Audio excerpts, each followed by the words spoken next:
বিশ্বব্যাপী সংঘাতে যুদ্ধবিরতি কার্যকরের প্রচেষ্টায় নিজের অনন্য ভূমিকা তুলে ধরে মার্কিন প্রেসিডেন্ট ডোনাল্ড ট্রাম্প বলেন তিনি 60টি ক্ষেত্রে সফল হয়েছেন, যদিও এর মধ্যে কয়েকটিতে ওয়াশিংটনের ভূমিকা নিয়ে প্রশ্ন রয়েছে। তবু বিশ্ব নেতাদের উদ্দেশ্যে তিনি দাবি করেন এই সাফল্য তার নোবেল শান্তি পুরস্কার পাওয়ার যোগ্যতার প্রমাণ করে এবং একই সঙ্গে জাতিসংঘের অকার্যকারিতা স্পষ্ট করে। ওয়ালটন এখন দেশের সীমানা পেরিয়ে পৌঁছে গিয়েছে 50টিরও বেশি দেশে। ওয়ালটন, ঘরে ঘরে বিশ্বজুড়ে। মঙ্গলবার নিউ ইয়র্কে জাতিসংঘের 80তম সাধারণ অধিবেশনের ভাষণে তিনি এসব কথা বলেন।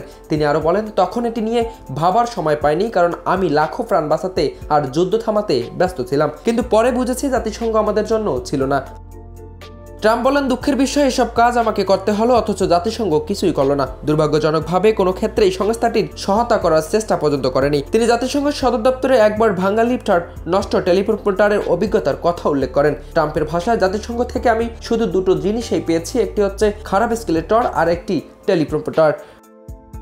জাতিসংঘের ভূমিকা নিয়ে প্রশ্ন তুলে ট্রাম্প বলেন, যদি এমনটাই হয় তবে জাতিসংঘের উদ্দেশ্য আসলে কি?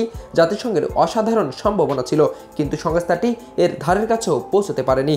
এখন যা করেছে তা হলো কঠোর ভাষার চিঠি লেখা, তারপর আর কোনো পদক্ষেপই নেয় না।